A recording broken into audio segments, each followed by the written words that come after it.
안녕하십니까. 김경국TV 시작하겠습니다.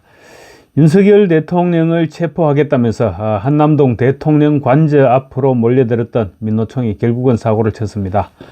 사건 접수 일지에 따르면 4일 오후 6시 18분 29초에 대통령 관저 뒤쪽에서 민노총이 경찰을 때려서 경찰은 의식불명이 되었다. 관저 뒤쪽 민노총을 해산시켜달라. 이렇게 기록되어 있습니다. 민노총 본진은 관저 앞쪽에서 시위를 하고 있었는데 이들은 왜 관저 뒤쪽으로 갔을까요? 혹시 이들이 침투조였던 것은 아닐까요? 민노총은 경찰과 대치하던 중 경찰의 무전기를 빼앗아서 머리를 내쳤고 결국 경찰은 혼수 상태가 되었습니다. 얼마나 세게 때렸으면 그 정도가 되었을까요? 공권력을 완전히 무시한 것입니다. 이날 경찰은 민노총과 대치 과정에서 곳곳에서 충돌했습니다. 민노총은 기본적으로 폭력 집단이기 때문입니다. 경찰 내부 블라인드에 올라온 글을 보면 아마 기동대 간부가 작성했던 글인 것 같은데, 민노총으로부터 폭행을 당한 이 직원은 뇌출혈이 심해서 아마도 뇌사 판정을 받을 가능성이 굉장히 높다고 합니다. 이와 함께 민노총에 대해서 남태령 시위자들과 똑같은 사람이다, 이렇게 지적하기도 했습니다. 남태령 시위에 나섰던 전농은 과격한 종북단체죠. 사실상 폭력 집단으로 평가받고 있는데 민노총도 마찬가지라는 말입니다. 블라인드 글은 또 우리 직원이 민노총으로부터 폭행당해 의식불명이 되기까지 했는데 기사 한 줄 나지 않고 있다. 우리는 개돼지인가? 우리끼리 일어나고 싶다. 우리끼리 들고 일어나고 싶다. 이런 글도 올렸습니다. 또 서러워서 대한민국 경찰 하겠습니까? 공론화 좀 시켜주세요. 혼수 상태된 직원 죽으면 얼마나 억울하겠습니까? 라는 글도 적었습니다.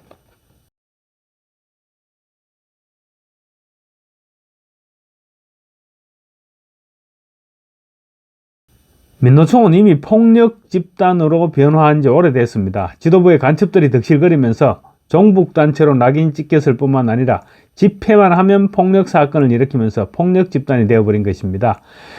지난해 11월에도 민노총은 민주당과 손잡고 공동 집회를 열었죠. 집회를 열었는데 그때도 경찰을 폭행해서 십수 명이 경찰에 연행을 당했습니다. 이것들은 집회만 열면 폭력 집단으로 돌변하고 있는 것입니다.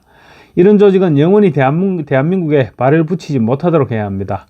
윤석열 대통령의 초강경 대응으로 민노총 집회가 많이 사라졌었죠. 많이 사라지는가 했는데 다시 지금 바퀴벌레처럼 스멀스멀 기어 올라오고 있는 것입니다. 민노총은 종북 좌파답게 집회를 하면 공권력을 아예 무시해왔습니다. 지난 11월 집회 때도 그랬고 이번에도 그랬고 아예 경찰을 적군 취급을 합니다.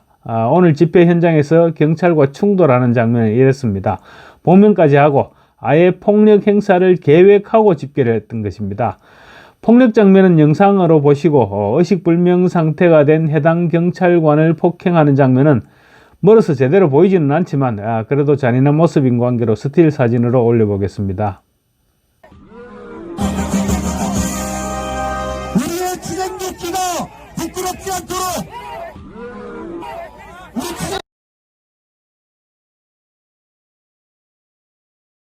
어떻습니까? 경찰을 아예 주먹으로 때리고 있죠. 이게 노동단체라고 할 수 있겠습니까? 경찰 관계자는 민노총이 탄핵 지지라는 탈을 쓰고 온갖 불법을 저지르고 있는데 이들의 집회는 탄핵 집회가 아니다. 이들은 선량한 시민과 다르다고 강조하고 있습니다. 민노총이 어떤 집단인가요? 지난해 11월 조직정의국장 성모 씨였죠. 조직정의국장이 국가보안법 위반 혐의로 간첩입니다. 징역 15년과 자격정지 15년, 그리고 보건의료노조 조직실장은 징역 7년, 그리고 전 금속노조 부위원장은 징역 5년을 선고받았습니다. 모두 중형이죠. 모두 굉장히 심각한 간첩 짓을 했다. 그렇게 재판부에서 판단을 했던 것입니다. 2017년부터 2022년까지 북한의 지령을 받아서 노조 활동을 빙자한 간첩 활동을 한 혐의로 기소된 이들은 북한에 대해서 경애하는 최고 영도자 김정은 동지 만세, 투쟁의 역사 조선노동당 만세, 김일성 김정일주의화 실현투쟁 만세 등의 내용을 담은 충성맹세문을 북한에 여러 차례 보냈던 것으로 드러났습니다. 완전 간첩단체죠. 그러니까 종북단체라는 소리를 듣는 것입니다. 민주노총 양경수 위원장은 지난 3일 시무식 인사말을 통해서 부자들의 곡간을 틀어서 불평등을 해결해야 된다 이런 말을 했습니다. 이게 정상적인 자본주의 사회에서 나와서 될 말인가요? 재벌들이 무슨 죄를 지었습니까? 재벌들 다 망하게 하고 나면 뭘 먹고 살겠습니까? 양경수는 또 이런 말도 했습니다. 지속되는 코로나 위기와 이를 기회로 활용하고 있는 재벌 대기업, 기득권 세력의 준동은 올해 더욱 악랄해질 것이다. 더욱더 강고하고 완강한 투쟁을 이어가야 한다. 저항을 넘어 쟁취의 해가 돼야 한다. 착취를 용인하는 노동법을 완전히 바꾸어야 할 한 해 이런 말을 했습니다. 노동자를 위한 노조가 아니라 종북주의자들의 정치투쟁 선언문과 마찬가지입니다. 그런데 민노총이야말로 비노조원들을 상대로 갑질을 일삼는 기득권 세력이라는 사실을 우리가 잊어서는 안 될 것입니다. 이런 민노총이 윤 대통령을 체포하겠다면서 관저 앞으로 몰려들어서 경찰에게 폭력 행사를 한 것입니다. 이들은 이미 조직 내에서 간첩이 활동하다가 적발돼서 구속됐고 국정원 해체와 국가보안법 폐지, 주한미군 철수를 외치는 종북주의 단체들입니다. 윤석열 대통령이 비상계엄을 선언한 배경에는 이런 민노총을 정리해야 된다 그런 생각도 강하게 작용했던 것으로 알려지고 있습니다. 민노총은 지난 3일부터 영장 집행 시한인 그러니까 윤석열 대통령 체포 영장 집행 시한인 6일까지 대통령 관저 인근에서 확대 간부 결의대회, 노숙 집회, 체라투쟁 긴급 행동을 하겠다고 예고했고 지금 실제로 실행을 하고 있는 것입니다. 양경수 민노총 위원장은 지난달 31일 기자회견을 열고 공수처가 윤석열을 당장 체포하고 구속하지 않는다면 민노총은 1월 3일 한남동 대통령 공관의 문을 직접 열어서 내란 수괴 체포 투쟁을 벌일 것이다 이렇게 밝히기도 했습니다.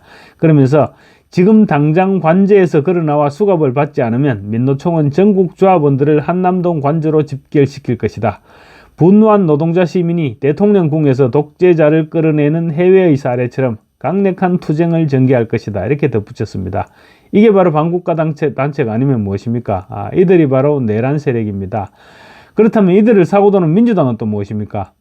아마 민주당이 집권하게 된다면 종북 집단인 민주노총 출신 장관이 탄생하지 않을까요? 그런 일이 방치하도록 내버려두면 안 되지 않겠습니까? 감사합니다.